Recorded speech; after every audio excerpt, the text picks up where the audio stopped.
بسم اللہ الرحمن الرحیم۔ السلام علیکم ورحمۃ اللہ وبرکاتہ۔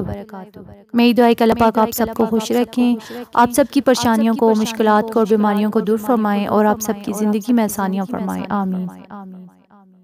اسماء بنت امیس رضی اللہ تعالیٰ عنہ بیان کرتی ہیں کہ رسول اللہ صلی اللہ علیہ وآلہ وسلم نے مجھ سے فرمایا کہ کیا میں تمہیں ایسے کلمات نہ سکھاؤں جن کو تم پریشانی کے وقت پڑھا کرو۔ وہ کلمات یہ ہیں: اللہ اللہ ربی لا اشرک بہ شیئا، ترجمہ کہ اللہ ہی میرا رب ہے، میں اس کے ساتھ کسی کو شریک نہیں بناتی۔ آج کی اس ویڈیو میں جو خاص عمل میں آپ کے ساتھ شیئر کروں گی وہ یہی ہے: اللہ ربی لا اشرک بہ شیئا۔ یہ ایسا عمل ہے جو حضرت محمد صلی اللہ علیہ وآلہ وسلم نے حضرت اسماء بنت امیس رضی اللہ عنہا کو بتلایا۔ آپ صلی اللہ علیہ وآلہ وسلم نے فرمایا کہ کوئی ایسی پریشانی ہو جس سے نکلنے کا کوئی راستہ آپ کو نظر نہ آ رہا ہو، کوئی ایسی مشکل ہو جو حل ہوتی ہوئی نظر نہ آ رہی ہو، کوئی ایسی حاجت، ایسی دعا جو پوری ہوتی ہوئی نظر نہ آ رہی ہو، تو آپ اس وظیفہ کو جو کہ اللہ کے محبوب صلی اللہ علیہ وآلہ وسلم کا بتایا ہوا ہے اس کو کریں۔ انشاءاللہ اس وظیفہ کی برکت سے اللہ آپ کو ہر پریشانی سے نجات عطا فرمائیں گے، آپ کی ہر جائز حاجت کو انشاءاللہ پورا فرمائیں گے۔ یہ کیسا وظیفہ ہے کہ اگر آپ اس وظیفہ کو صبح اٹھتے ہی پڑھنا شروع کر دیں پورے دھیان، کامل یکسوئی کے ساتھ، تو انشاءاللہ شام تک اللہ پاک ایسے اسباب پیدا فرمائیں گے کہ آپ کی پریشانی جو ہے وہ دور ہو جائے گی، آپ کی حاجت ہے وہ پوری ہو جائے گی، آپ کی دعائیں قبول ہوں گی، انشاءاللہ آپ کو اللہ کی یہ بھی مدد ملے گی۔ یہ کیسا مجرب عمل ہے کہ جو کہ پڑھنے میں چھوٹا سا اور مختصر سا، لیکن فضیلت و برکات میں یہ بہت ہی اعلیٰ ہے، دنیا اور آخرت دونوں کے لیے ایک نجات کا عمل ہے۔ ہر قسم کی مشکلات کے حل کے لیے، پریشانیوں سے نکلنے کے لیے، ہر جائز مراد کے لیے اگر آپ اس عمل کو پورے یقین سے پڑھ لیتے ہیں تو انشاءاللہ بڑی سی بڑی مشکل جو ہے فوراً حل ہو جائے گی۔ اس وظیفہ کے حوالے سے ایک واقعہ آپ سے ذکر کروں تاکہ آپ اس کی افادیت کو اچھی طرح سے جان سکیں۔ حضرت انس رضی اللہ تعالیٰ عنہ فرماتے ہیں کہ ایک مرتبہ ہم رسول اللہ صلی اللہ علیہ وآلہ وسلم کی مجلس میں بیٹھے ہوئے تھے کہ ایک ماجرہ عورت آئی ہجرت کر کے، اپنے بچے کو ساتھ لے کر آئی۔ آپ صلی اللہ علیہ وآلہ وسلم نے عورت کو مہمان بنا کر عورتوں کی طرف بھیج دیا اور اس کے بچے کو ہمارے ساتھ رکھا کیونکہ بچہ بڑا تھا۔ اب کچھ ہی دن گزرے تھے کہ وہ بچہ جو ہے مدینے کی وبا کی زد میں آ گیا۔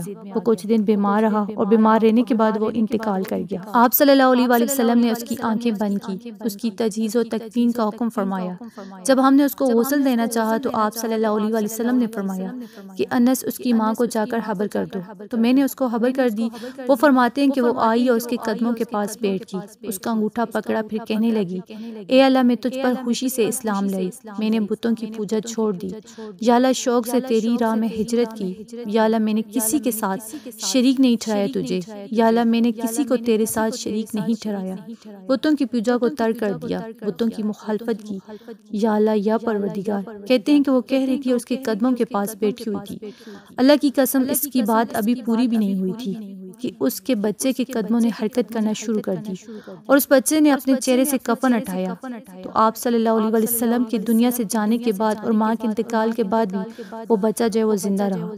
یہ معجزہ کیسے ہوا؟ یعنی اس کی ماں نے کس چیز کا اللہ کو واسطہ دیا کہ اس کا بچہ زندہ ہو گیا؟ اس نے اللہ کو یہ کہا کہ یا اللہ میں تیری ذات کے ساتھ کسی کو بھی شریک نہیں ٹھہراتی، یعنی اس نے یہ کلمات پڑھے: اللہ اللہ ربی لا اشرک بہ شیئا، کہ اللہ تو ہی میرا رب ہے، میں تیرے ساتھ کسی کو شریک نہیں ٹھہراتی، میں نے بتوں کی پوجا کی مخالفت کی۔ یہ تھے وہ کلمات، یہ وہ خاص الفاظ تھے جو اس کی زبان سے نکلے اور اللہ کو اتنے پسند آئے کہ اللہ نے اس کے بچے کو جو ہے دوبارہ زندہ کر دیا۔ تو ذرا سوچیں، ان الفاظ کی برکت سے ایک مردہ انسان زندہ ہو سکتا ہے، تو کیا اللہ پاک ہماری پریشانیوں کو، ہماری مشکلات کو دور نہیں کر سکتے، ہماری جائز حاجات کو قبول نہیں فرمائیں گے؟ اگر ہم بھی پورے یقین سے اس عمل کو کریں گے جو کہ حدیث سے ثابت شدہ ہے، تو انشاءاللہ اللہ پاک ہر انسان کی پریشانی کو، دکھ کو دور فرمائیں گے جو اس عمل کو یقین سے کرے گا، کیونکہ اللہ پاک اپنے بندوں سے جو ہے بہت پیار کرتے ہیں۔ اللہ وہ ذات ہے جو اپنے بندے سے اتنا پیار کرتے ہیں، اس کا بندہ عاجزی انکساری اختیار کر کے اس کے دربار میں آئے، اپنے گناہوں کی معافی مانگے، تو اللہ اسے مایوس نہیں لوٹاتے، کیونکہ اللہ 70 ماؤں سے بھی زیادہ اپنے بندے سے محبت کرتا ہے۔ ذرا سوچیں، ایک ماں اتنا پیار کرتی ہے تو اللہ ہم سے کتنا پیار کرتا ہوگا۔ ماں بھی اتنی جلدی معاف نہیں کرتی جتنی جلدی اللہ اپنے بندوں کو معاف فرماتے ہیں۔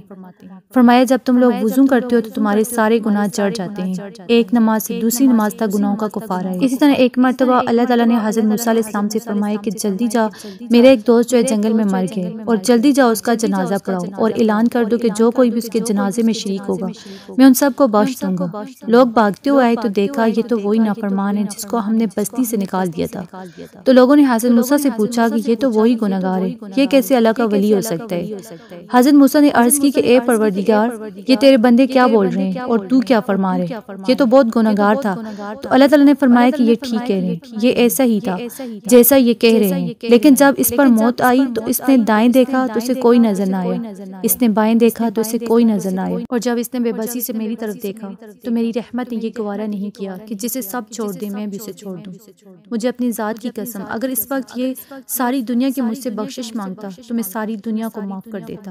تو یہ ہے اللہ کی ذات جس کی چوکھٹ پر ہم نہیں جاتے، اور وہ ہمیں خود صدائیں دے رہے کہ آ جاؤ میری چوکھٹ پر، میں تمہارے سارے گناہوں کو بخش دوں گا۔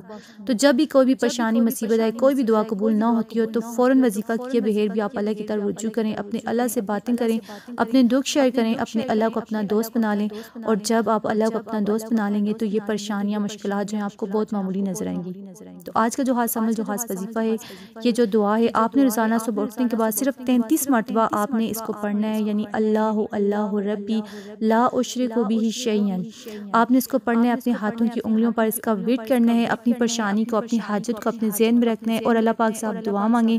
انشاءاللہ آپ دیکھیں گے اس عمل کی برکت سے آپ کو اللہ کی یہ بھی مدد ملے گی، تمام پریشانیاں، تمام مصیبتیں، رنج و غم جو ہیں وہ انشاءاللہ ختم ہو جائیں گے، آپ کی دعائیں قبول ہوں گی۔ تو آخر میں میری دعا ہے کہ اللہ پاک ہم سب کو اپنی رحمت کی پناہ میں رکھے اور ہم سب کو آخرت کے عذاب سے بچائے، آمین۔ تو اگر آپ کو ویڈیو اچھی لگی تو آپ نے لائک کرنا ہے، شیئر کرنا ہے، اور اگر آپ نے میرے چینل فاطمہ اسلامک اکیڈمی کو سبسکرائب نہیں کیا تو سبسکرائب کر دیں۔ اگر آپ مزید اپڈیٹ حاصل کرنا چاہتے ہیں تو ساتھ ہی لگے گھنٹی کے بٹن کو دبا دیں تاکہ میری ہر نئی آنے والی ویڈیوز کی اپڈیٹ آپ کو بآسانی سے مل سکے۔ جزاک اللہ۔